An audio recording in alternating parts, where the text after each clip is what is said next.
Hello and welcome to Play PKN, the weekly video bulletin of the top news stories on PKN Packaging News, Australia's media hub for the packaging industry. I'm PKN's publisher Lindy Hewson, and this week's bulletin is brought to you by Ball & Doggett, Australia's largest distributor of printable materials and consumables.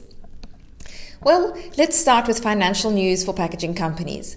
Shares in Propak Packaging Group have gone into a trading halt, with the company due to make a major announcement imminently. The annual results presentation, which was due on the 31st of August, was postponed. According to the Financial Review, the company is seeking a $50 million cash injection, with reports saying it is talking to banks and brokers over a deal to reset its capital structure. The company's market capitalization currently sits at around $52 million. Then NEXTLOOPP Group's performance in its first full-year reporting period as an ASX-listed company has exceeded its key prospectus metrics, with the company saying it is entering the new financial year in a strong position to accelerate its growth momentum. Company CEO Joe Foster said strong organic revenue growth across all divisions contributed to significant earnings uplift. He says its acquisitions of Oceanic Agencies, Krusty & Co. and Alliance Paper, the latter which took place after the year end, delivers on the prospectus strategy and adds to sales and profitability levels. Oceanic Agencies added $4.4 million to revenue, while Krusty & Co. added $2.5 million. The company has a cash balance of $10.3 million. It says that robust growth is expected this year and will come from both more earnings accretive acquisitions and from organic growth. Investment by the packaging industry in new facilities continues. Visy's $150 million corrugated cardboard box manufacturing plant in Queensland, which is part of the packaging and recycling giant's $700 million investment in manufacturing facilities in that state, has been approved now by the Brisbane City Council. The addition of the new facility, to be located at Hemmant near Brisbane, will boost Visy's supply capability in the region. In addition to the cardboard box plant, the company will invest $500 million to build a new glass food and beverage container recycling and manufacturing facility in Yatala and invest $48 million in major upgrades to its materials recovery facility on Gibson Island. All of those were previously reported in PKN.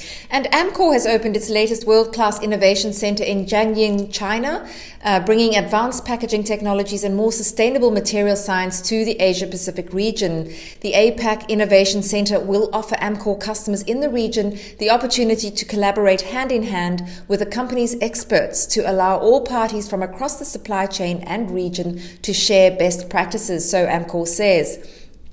Moving on to some sustainability and recycling stories, Victoria has begun its 4-bin waste and recycling system rollout, with Minister for Environment and Climate Change Lily D'Ambrosio delivering some of the first purple bins for glass collection to Whittlesea this week. The state government plans to introduce a separate glass service to all local government areas by 2027 and a food and garden organics collection FOGO by 2030. By separating glass, Victoria will be able to recycle more glass into new products and recycle more materials from the mixed recycling bin.